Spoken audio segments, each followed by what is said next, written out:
दोस्तों आज मैं फिर से आप लोगों के लिए मलयालम इंडस्ट्री का एक बेहतरीन साइकोलॉजिकल सस्पेंस थ्रिलर मूवी लेके आ गया हूँ। इस मूवी में हम एक माँ बेटे को देखते हैं जो एक दूसरे से बहुत प्यार करते हैं, पर ये दोनों माँ बेटे अपने अंदर इतने सारे राज छुपा के रखे हुए हैं जिनके बारे में आपको इस मूवी के अंत में पता चलेगा। ये मूवी हमें जितना दिखाती है उतना ही हम सबसे छुपा के रखती है। देखो, अगर मैं इस मूवी के बारे में आपको अभी कुछ भी बताऊंगा तो वो आपके लिए स्पॉइलर का काम करेगा और इस मूवी के अंत में आपको एक जबरदस्त क्लाइमैक्स देखने को मिलेगा। और मैं ये गारंटी के साथ कह सकता हूँ कि आप में से ज्यादातर लोग उसे प्रेडिक्ट नहीं कर पाओगे। तो चलो यार, बिना टाइम बर्बाद करते हुए साथ में मिलकर इस मूवी को देखते हैं। मूवी की शुरुआत में हम एक माँ बेटे को जेल में देखते हैं। दरअसल आज वो जेल से छूटने वाले हैं। आखिर ये दोनों जेल में क्यों और कैसे आए, इसके बारे में हमें आगे पता चलेगा। फिर जब वो अपने सारे सामान लेके जेल से जा रही होती है तभी एक बदमाश औरत उसे अपने पास बुलाती है और कहती है,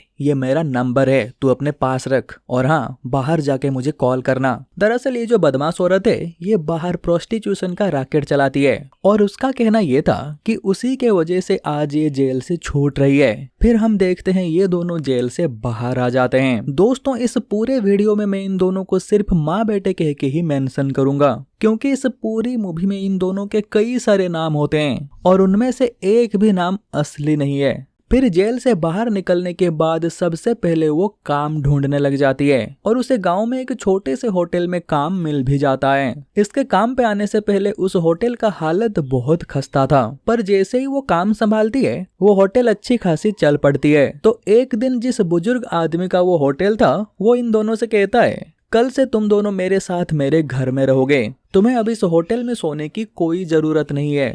पर अगले दिन सुबह जब वो बुजुर्ग आदमी अपने होटल में आता है तो वो देखता है ये माँ बेटे वहां से चले गए होते हैं। इसके बाद ये महिला कई सारे अलग अलग जगह पे काम करती है और हर जगह इन दोनों का अलग अलग नाम और पहचान होता है। कभी वो मुस्लिम बनती है तो कभी हिंदू तो कभी क्रिश्चियन। दरअसल ये जहाँ भी काम करती है उन्हें बताती है कि उसके ओरिजिनल डॉक्यूमेंट्स खो गए हैं और अगले कुछ ही दिनों में वो उन्हें फिर से बनवा लेगी। हर बार जब वो एक नई पहचान लेती है तो वो अपने बेटे को एक कहानी सुनाती है और उस कहानी में वो दोनों ही अपने आप को देखते हैं और उसी कहानी के मदद से ही वो अपने बेटे को उसकी नई आइडेंटिटी के बारे में बताती है। इसीलिए वो बच्चा सब कुछ आसानी से याद कर लेता है। तो एक दिन वो एक बस स्टैंड में एक पागल लड़की को देखती है जिसके पास किसी का एक वोटर आईडी कार्ड होता है। ये आईडी कार्ड उसी पागल महिला की है या फिर उसने कहीं से चुराया है, इसके बारे में हमें इस मूवी में कुछ भी बताया नहीं गया है। तो फिर ये उसे एक ब्रेड देके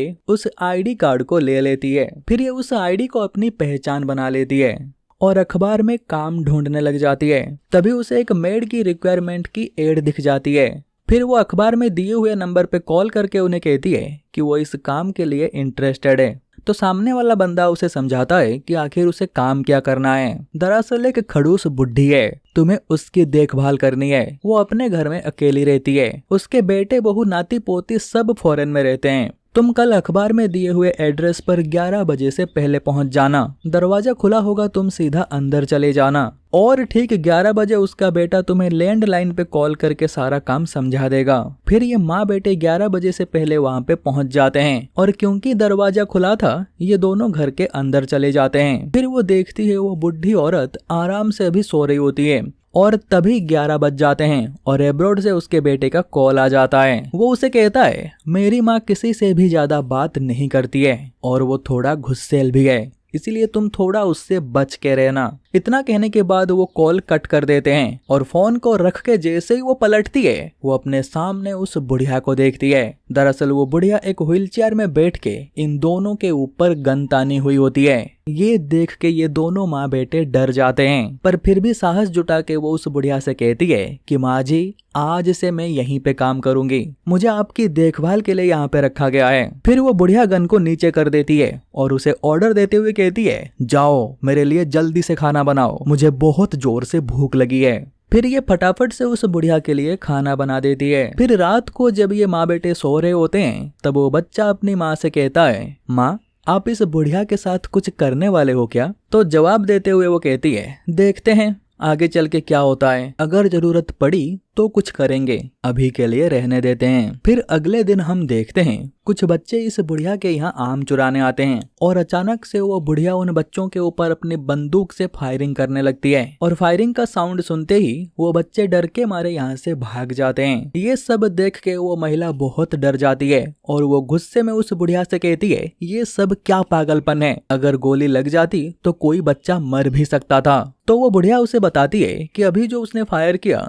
वो गोली नकली था, उन गोलियों में से सिर्फ आवाज निकलती है, उससे किसी को कोई भी खतरा नहीं है। और तुम्हें पता है मेरे यहाँ पे कभी कोई चोर क्यों नहीं आते हैं? क्योंकि उन्हें पता है कि यहाँ पे एक पागल बुढ़िया रहती है, अगर वो यहाँ पे चोरी करने आएंगे तो बुढ़िया उनके ऊपर गोली चला देगी। फिर हम देखते हैं वो अपने बेटे को पास ही के एक स्कूल में एडमिशन करवा देती है। रोज ये माँ बेटे घर के पीछे वाले रास्ते से जाके स्कूल बस पकड़ते थे और हर रोज स्कूल छुट्टी होने के बाद वो अपने बेटे को टाइम पे लेने के लिए भी जाती है। इस दौरान हम देखते हैं वो बुढ़िया भी इन दोनों के साथ घुल मिल जाती है। एक दिन वो बुढ़िया इस महिला से कहती है, मेरे पति एक फ्रीडम फाइटर थे, जिन अंग्रेजों के खिलाफ वो लड़े थे और जिनके लिए उन्हें जेल भी जाना पड़ा था। आज मेरा बेटा उन्हीं अंग्रेजों के देश में रह के उनकी गुलामी कर रहा है, इसलिए मैंने उससे बात करना भी बंद कर दिया है। फिर वो बुढ़िया कहती है, अरे तुम भी कुछ अपने बारे में बताओ, चाहे कोई झूठी कहानी भी क्यों ना सुना दो, पर कुछ तो कहो। तो वो एक कहानी सुनाती है कि एक बार एक राक्षस ने एक राजकुमारी से प्यार करने का नाटक करके उसे अपना गुलाम बना लिया। जब उसे धोखे का एहसास हुआ तब उसने कुछ समय के लिए वहां से भागने की कोशिश की, पर वो भाग नहीं पाई, इसलिए धीरे धीरे वो उसके गुलाम बनकर उसके साथ ही रहने लगी। और एक दिन उसे एहसास हुआ कि वो माँ बनने वाली है और तब से वो सिर्फ अपने होने वाले बच्चे के बारे में ही सोचने लगी। वो इस बात को लेके परेशान थी कि जब बच्चा बड़ा होगा तो वो उस राक्षस के जैसे राक्षस बनेगा या फिर वो उसकी तरह एक गुलाम बन जाएगा। फिर ये सोच डर में बदल गई और वो डर गुस्से में बदल गया। इसीलिए एक दिन उस प्रेग्नेंट औरत ने उस राक्षस को मार के दफना दिया और उसके ऊपर एक केले का पेड़ लगा दिया। फिर वो पकड़ी गई और जेल में उसने एक बच्चे को जन्म दिया। तब उसने ये फैसला किया कि वो अपने बच्चे को ना राक्षस बनने देगी और ना ही गुलाम। तो उस महिला की ये दर्द भरी कहानी को सुनने के बाद वो बुढ़िया कहती है, तुम एक काम करना, मेरी इस बंदूक को जला देना, अभी मुझे इसकी कोई जरूरत नहीं है क्योंकि तुम मेरे साथ हो। तो वो महिला कहती है, पर मैं यहाँ पे ज्यादा दिन तक नहीं रुकने वाली हूँ, मुझे किसी से कोई भी रिश्ता नहीं रखना है। तो वो बुढ़िया कहती है, मैं भी नहीं चाहती हूँ कि तुम मुझसे कोई रिश्ता रखो, तुम बस यहीं पे रहो और काम करो, और जब मैं मर जाऊंगी मुझे आंगन में दफना के उसके ऊपर भी एक केले का पेड़ लगा देना और उसके बाद भी तुम दोनों यहीं पे रहना और टेंशन मत लो, मेरे डर से यहाँ पे कोई भी नहीं आएगा। बुढ़िया से ये सब सुनने के बाद उसे थोड़ा अच्छा महसूस होता है। फिर ये सीन यहीं पे कट हो जाता है। दोस्तों, आपको याद होगा वो रोज बस स्टॉप अपने बेटे को छोड़ने और स्कूल छुट्टी के बाद उसे वापस लेने जाती है, पर एक दिन वो थोड़ा लेट हो जाती है। वो जब बस स्टॉप पे पहुंचती है तो देखती है कि उसका बेटा वहां पे नहीं होता है। वो ये देख के घबरा जाती है, पर तभी वो देखती है उसका बेटा गांव के बच्चों के साथ खेल रहा होता है। फिर वो अपने बेटे को बुलाती है और उसे डांट लगाते हुए कहती है, मैंने तुम्हें कहा था ना, चाहे मुझे आने में देर क्यों ना हो जाए, तुम यहाँ से कहीं मत जाना, मैं तुम्हें लेने जरूर आऊंगी। तो फिर तुम यहाँ से गए क्यों? फिर वो लड़का अपनी माँ से सॉरी कहता है और ये दोनों वापस घर चले जाते हैं। फिर एक दिन जब वो महिला पास ही के एक मार्केट में गई हुई होती है, तभी उसकी मुलाकात उसी बदमाश औरत से होती है जो प्रोस्टिट्यूशन का रैकेट चलाती है। दरअसल वो अभी जेल से बाहर आ गई होती है। उसे यहाँ पे देख वो बहुत डर जाती है। दरअसल वो बदमाश औरत चाहती है कि ये भी उसके धंधे में शामिल हो जाए, पर ये वो नहीं करना चाहती है। फिर वो वहाँ से तुरंत घर वापस आ जाती है और फटाफट से सारा सामान बांध के यहाँ से निकलने की तैयारी करने लग जाती है। तभी वो बुढ़िया उसे अपने पास बुला के कहती है, आखिर कब तक तुम ऐसे दूसरों से डर के भागती रहोगी? कम से कम अब तो अपने बच्चे के बारे में सोचो और भागना बंद करके डर का सामना करो। तुम इसे इस बुढ़िया की आखिरी इच्छा ही समझ लो। और इतना कहने के बाद वो बुढ़िया मर जाती है और हम पहली बार इस महिला को किसी दूसरे के लिए रोते हुए देखते हैं। फिर ये उसे आंगन में दफना के उसके ऊपर एक केले का पेड़ लगा देती है तो उस बुढ़िया के मर जाने के बाद भी ये माँ बेटे इसी घर में रहते हैं। फिर एक दिन जब उसका बेटा स्कूल गया हुआ होता है तब वो बदमाश औरत इसे फॉलो करते हुए इस घर तक आ जाती है। वो इसे कहती है, अरे मैंने सुना था यहाँ पे एक बुढ़िया रहती थी, वो कहाँ गई? ओ, तुमने उसे मार दिया क्या? तो ये कहती है, नहीं मैंने उन्हें नहीं मारा, वो अभी अस्पताल में है। फिर वो इसके ऊपर धौंस जमाते हुए कहती है, ये घर बढ़िया है, हम यहीं से धंधा शुरू करेंगे।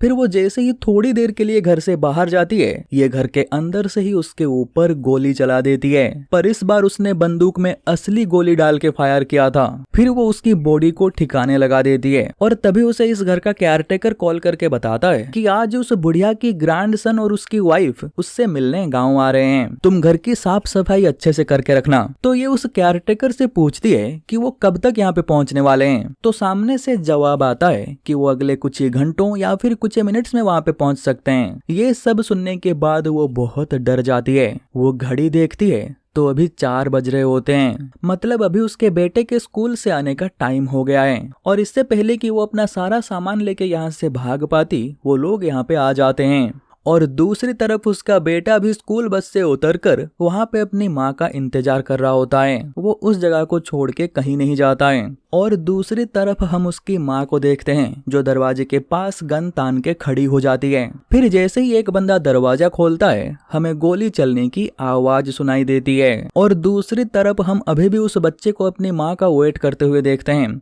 तो शाम तक जब वो वहीं पे खड़ा रहता है तो कुछ गांव वाले पुलिस को कॉल करके इसके बारे में बता देते हैं। फिर पुलिस स्टेशन से पवित्रन नाम का एक कांस्टेबल यहाँ पे आता है, पर अभी हम देखते हैं वो सिर्फ एक चड्डी पहन के वहाँ पे खड़ा हुआ होता है।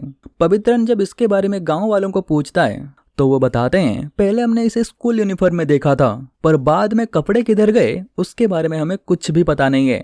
फिर पवित्रन उस बच्चे से भी पूछता है कि तुम्हारा नाम क्या है और तुम्हारा घर कहाँ पे है और तुम कौन से स्कूल में पढ़ते हो, पर वो बच्चा उसे कुछ भी नहीं बताता है। वो मुंह बंद करके वहाँ पे चुपचाप खड़ा रहता है। फिर पवित्रन उसे पुलिस स्टेशन ले जाता है तो ऐसा ही सर उसे कहते हैं, तुम सबसे पहले इसे कपड़े खरीद के दो और आज रात तुम इस बच्चे को अपने पास ही रखो, कल देखते हैं इसका क्या करना है। दोस्तों, पवित्रन की सिसिली नाम की एक गर्लफ्रेंड भी होती है और वो भी एक कांस्टेबल है और इसी पुलिस स्टेशन में पोस्टेड है। तो ये दोनों उस बच्चे को अपने साथ ले जाते हैं और उसे कपड़े खरीद के देते हैं और रात को वो बच्चा पवित्रन के साथ ही रहता है। फिर अगले दिन सुबह पवित्रन उस बच्चे को लेके फिर से उसी जगह पे जाता है जहाँ पे उन लोगों को मिला था और तभी पवित्रन की नजर पास ही के एक झाड़ियों में पड़ता है। दरअसल उसे वहाँ पे एक स्कूल बैग मिलता है। पवित्रन ये समझ जाता है कि ये काम इसी बच्चे का ही है। तभी यहाँ पे उस बच्चे का स्कूल बस आ जाता है तो बस के अंदर से एक लड़की इसे कहती है, तुम आज स्कूल नहीं जाने वाले हो क्या, तुम्हारा यूनिफॉर्म कहाँ है? फिर जैसे ही वो बच्चा ये समझ जाता है कि पवित्रन को ये पता चल गया है कि वो कौन से स्कूल में पढ़ता है, वो यहाँ से भागने की कोशिश करता है, पर पवित्रन उसे पकड़ लेता है और उसे फिर से अपने साथ पुलिस स्टेशन ले जाता है। तो ऐसा ही सर कहते हैं, अगर तुम्हें इसके स्कूल के बारे में पता चल गया है तो फटाफट वहाँ पे जाओ और इस बच्चे का सारा डिटेल्स निकाल के मेरे पास ले आओ। पर जाने से पहले वो सिसिली को उस बच्चे की जिम्मेदारी देके जाता है और कहता है, इस पर नजर रखना, ये बहुत शातिर बच्चा है, इसे यहाँ से भागने मत देना। फिर पवित्रन को स्कूल से उस बच्चे के घर का एड्रेस मिल जाता है, पर क्योंकि वो घर यहाँ से थोड़ा दूर था तो वो एक और पुलिस वाले से मदद लेता है। वो उसे कहता है, मैं तुम्हें एक एड्रेस सेंड कर रहा हूँ, तुम वहाँ पे जाके थोड़ा वेरीफाई कर लेना। फिर वो पुलिस वाला जब उस एड्रेस में जाता है तो उसे पता चलता है यहाँ पे जो लोग रहते थे उनका एक बेटा था, पर वो कुछ साल पहले ही एक एक्सीडेंट में मर गया है और उसके मरने के बाद उसके पेरेंट्स देश छोड़ के बाहर चले गए हैं। फिर वो इस सब के बारे में पवित्रन को बता देता है, पर दूसरी तरफ हम देखते हैं वो बच्चा सिसिली के साथ लुक्का छुपी खेलने लग जाता है। वो बार बार पुलिस स्टेशन में ही कहीं छुप जाता है, फिर बाद में सिसिली उसे ढूंढ के निकालती है। वो ऐसा कई बार करता है, पर एक बार जब वो छुपने जाता है तब सिसिली उसे ढूंढ नहीं पाती है क्योंकि इस बार वो बच्चा पुलिस स्टेशन से भाग गया होता है। दरअसल पुलिस स्टेशन के पीछे के साइड जो फेंसिंग था वो थोड़ा टूट गया था। वो बच्चा उसी रास्ते से भागने में कामयाब हो गया। फिर ये बात जब पवित्रन को पता चलता है, वो सिसिली के ऊपर बहुत गुस्सा होता है और ऊपर से एसआई सर भी पवित्रन को डांट लगाते हैं। तो पवित्रन के मुंह से निकल जाता है, सर जब वो बच्चा यहाँ से भागा तब मैं पुलिस स्टेशन में नहीं था, इसलिए इसके लिए मैं जिम्मेदार नहीं हूँ। पवित्रन को ये कहते हुए देख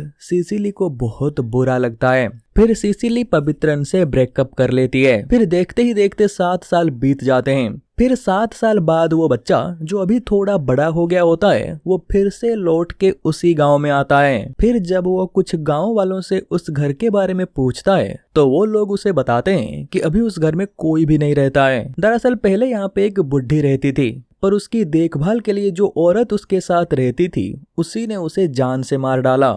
और वो तो उस बुढ़िया के पोते को भी जान से मारने वाली थी, पर वो किसी तरीके से बच गया और फिर उस औरत को पुलिस पकड़ के ले गई। फिर वो बच्चा यहाँ से सीधा पुलिस स्टेशन जाता है और पवित्रन को अपना परिचय देते हुए कहता है, सर मैं वही बच्चा हूँ जो 7 साल पहले यहाँ से भाग गया था। और हाँ, पवित्रन अब कांस्टेबल नहीं है, वो सब इंस्पेक्टर बन चुका है। फिर वो बच्चा पवित्रन से कहता है, सर मेरी माँ भी किधर है, जिसे पुलिस ने 7 साल पहले एक मर्डर के केस में अरेस्ट किया था। तो पवित्रन कहता है, तुम टेंशन मत लो, मैं तुम्हें सब कुछ बता दूंगा। तुम पहले जाओ और बाहर से मेरे लिए एक बोतल पानी भर के लाओ। फिर जब वो पानी भरने जाता है तब एक कांस्टेबल उस बच्चे को यहाँ से चले जाने के लिए कहता है। दरअसल ये कांस्टेबल उस टाइम भी इसी पुलिस स्टेशन में था जब वो बच्चा यहाँ से भाग गया था। वो अभी उस बच्चे को बताता है, पवित्रन तुझे यहाँ से जाने नहीं देगा, तेरी वजह से ही उसका सिसिली के साथ ब्रेकअप हो गया और बाद में सिसिली ने किसी और से शादी कर ली, तू प्लीज यहाँ से चला जा। तो वो बच्चा कहता है, पर सर मुझे मेरी माँ को ढूंढना है। तो वो कांस्टेबल उसे कहता है, ठीक है तू एक काम कर, तू जॉर्ज नाम के एक पुलिस वाले से मिल, मैं तुझे उसका नंबर दे रहा हूँ, तो उससे बात कर लेना। दरअसल तेरी माँ की केस जिस पुलिस स्टेशन में चल रहा था वो उसी पुलिस स्टेशन में काम करता था। फिर वो जॉर्ज से मिलता है और वो एक बंदे के मदद से उसकी माँ की डिटेल्स रिपोर्ट निकलवाते हैं। तो वो बंदा उन्हें बताता है कि जेल जाने के बाद वो औरत 2 बार जेल से भागने की कोशिश भी की थी और एक बार उसने 7 पुलिस वालों को जख्मी भी कर दिया था। वो बस बार बार ये कहती रहती थी कि उसे उसके बेटे के पास जाना है, पर बार बार उसके इस एग्रेसिव बिहेवियर के चलते उसे मेंटल हॉस्पिटल भेज दिया गया। फिर वो बच्चा जॉर्ज के साथ मेंटल हॉस्पिटल जाता है और यहाँ से उन्हें ये पता चलता है कि वो औरत इस पागल खाने में 2 साल तक थी और इसी बीच उसकी सजा भी पूरी हो गई थी। फिर एक दिन उनका भाई आके उन्हें यहाँ से ले गया। रिकॉर्ड में उसके भाई का नाम पवित्रन लिखा हुआ है। पवित्रन नाम को सुनते ही ये बच्चा समझ जाता है कि उसकी माँ अभी किसके पास है। फिर वो बच्चा फिर से पवित्रन से मिलने जाता है और उसे कहता है, मुझे पता है कि मेरी माँ आपके पास है। पर पवित्रन एक क्रिपी सा स्माइल देते हुए कहता है, मैं तुझे कभी नहीं बताऊंगा कि तेरी माँ किधर है, मैं बस तुझे तड़पते हुए देखना चाहता हूँ। फिर ये बच्चा दिन भर उसी पुलिस स्टेशन के सामने ही खड़ा रहता है। फिर अंत में वो पवित्रन के सामने एक डील रखता है। वो कहता है, मुझे पता है उस दिन इस गांव से भागने वाला मैं अकेला नहीं था, उस दिन अब्बास नाम का एक चोर भी यहाँ से भाग गया था। अगर मैं आपको उसका एड्रेस बता दूंगा तो क्या आप मुझे मेरी माँ से मिलने दोगे? दरअसल दोस्तों 7 साल पहले ये इस पुलिस स्टेशन से भागने के बाद चुपके से इस गांव से बाहर जाते हुए एक ट्रक में चढ़ गया था। फिर रात को अब्बास पुलिस से भागते हुए उसी ट्रक में चढ़ता है। फिर इस गांव से दूर जाने के बाद अब्बास जब ट्रक से उतरता है तो ये बच्चा उसे फॉलो करने लग जाता है। शुरुआत में अब्बास उस बच्चे से छुटकारा पाना चाहता है, पर बाद में वो उस बच्चे को अपने साथ अपने अड्डे में ले जाता है और फिर ये बच्चा पिछले 7 साल तक उसी के साथ वहीं पे रहता है। तो चलो फिर से हम प्रेजेंट में आते हैं। पवित्रन उस बच्चे की डील को एक्सेप्ट कर लेता है और फिर सबसे पहले वो उस अब्बास के ठिकाने पे जाके उसे पकड़ लेता है। तो अब्बास के पकड़े जाने के बाद वो बच्चा पवित्रन से कहता है, अब तो तुम मेरी माँ को छोड़ दोगे ना? तो सामने से पवित्रन जवाब देते हुए कहता है, मैं तेरी माँ को कभी नहीं छोड़ने वाला, मैं तुझे बस उनसे एक आखिरी बार मिलने का मौका दे रहा हूँ। जैसे मैं सिसिली के बिना तड़प रहा हूँ वैसे तू जिंदगी भर अपनी माँ के बिना तड़पेगा। फिर हम देखते हैं पवित्रन ने उसकी माँ को एक जेल में रखा हुआ होता है। फिर बड़े दुखी मन के साथ वो बच्चा अपनी माँ से मिलने जाता है, पर अपनी माँ से मिलने के बाद पता नहीं उसे क्या हो जाता है, वो दौड़ते हुए इस मेंटल असाइलम से बाहर निकल जाता है। और हम देखते हैं वो उसी तरीके से दौड़ते हुए उसी बस स्टॉप वाले जगह पे पहुंच जाता है जहाँ से वो रोज स्कूल बस पकड़ता था। तभी पीछे से उसकी माँ आती है और रोते हुए कहती है, मैंने कहा था ना, चाहे जितनी भी देर क्यों ना हो जाए, मैं तुम्हें लेने जरूर आऊंगी। और उसकी माँ को यहाँ पे सही सलामत देख के एज एन ऑडियंस हम शॉक हो जाते हैं और हम ये सोचने में लग जाते हैं कि अगर उसकी माँ यहाँ पे है तो फिर पवित्रन ने किसे कैद करके रखा है। दरअसल दोस्तों, उस जेल में जो महिला है वो कोई और नहीं, वही पागल औरत है जो उन्हें बस स्टैंड में मिली थी और जिसे उन्होंने बर्गर देके उससे एक आईडी कार्ड ले लिया था। इसीलिए जब वो बच्चा उस मेंटल असाइलम में उस पागल औरत को देखता है, वो समझ जाता है कि उसकी माँ अभी भी बाहर आजाद है। और हमने जो भी फ्लैशबैक देखा था कि उस महिला को पुलिस कैसे उठा के ले गए थे और पागल खाने में वो कैसे चिल्ला रही थी, दरअसल ये सब उस लड़के का इमेजिनेशन था, क्योंकि उसे लगता था कि उसकी माँ को अरेस्ट कर लिया गया है। तो चलिए हम देखते हैं कि आखिर उस दिन वहाँ पे क्या हुआ था और ये पागल औरत यहाँ पे कैसे पहुंची। दरअसल जैसे ही उसे पता चलता है कि आज उस बुढ़िया का पोता उसे मिलने आ रहा है, वो तुरंत फिर से उस बस स्टैंड में जाती है और उस पागल औरत को अपने साथ ले आती है। और जब वो देखती है कि वो लोग यहाँ पे पहुंच गए हैं, तब वो उस पागल औरत के हाथ में गन पकड़ा के उसे दरवाजे के पास खड़ी कर देती है और अपना सारा सामान लेके यहाँ से भाग जाती है। फिर वो लोग जैसे ही दरवाजा खोलते हैं, ये पागल औरत उनके ऊपर गोली चलाने की कोशिश करती है, पर वो किसी तरीके से बच जाते हैं और उन्हें लगता है कि ये वही औरत है जो यहाँ पे काम करती है और इसी ने उस बुढ़िया को जान से मार डाला है। और इसी तरीके से पुलिस उस पागल औरत को अरेस्ट कर लेती है। तो चलिए हम फिर से प्रेजेंट में आ जाते हैं। वो बच्चा अपनी माँ से कहता है, माँ अब हमारी नई कहानी क्या होगा और मेरा नया नाम क्या है। तो उसकी माँ उसके कान में उसका नया नाम बताती है, जिसे सुनने के बाद वो बहुत खुश हो जाता है। और इसी के साथ ये मूवी यहीं पे खत्म हो जाता है। उम्मीद करता हूँ आप लोगों को ये मूवी अच्छी लगी होगी और अगर आपको ये वीडियो अच्छी लगी है तो इस वीडियो को लाइक कर देना। और हाँ, अगर आप आगे भी ऐसी वीडियो और देखना चाहते हो तो इस चैनल को सब्सक्राइब कर दो। और हाँ, सब्सक्राइब करने के बाद बेल आइकन का दबा के नोटिफिकेशन को ऑल पे रखना, ताकि मैं नेक्स्ट जब भी वीडियो अपलोड करूंगा आपके पास उसका नोटिफिकेशन आ जाएगा और आप मेरी एक भी वीडियो मिस नहीं करोगे। तो चलो यार, आज के इस वीडियो में बस इतना ही। फिर मिलते हैं कोई दूसरी वीडियो में, तब तक के लिए बाय बाय।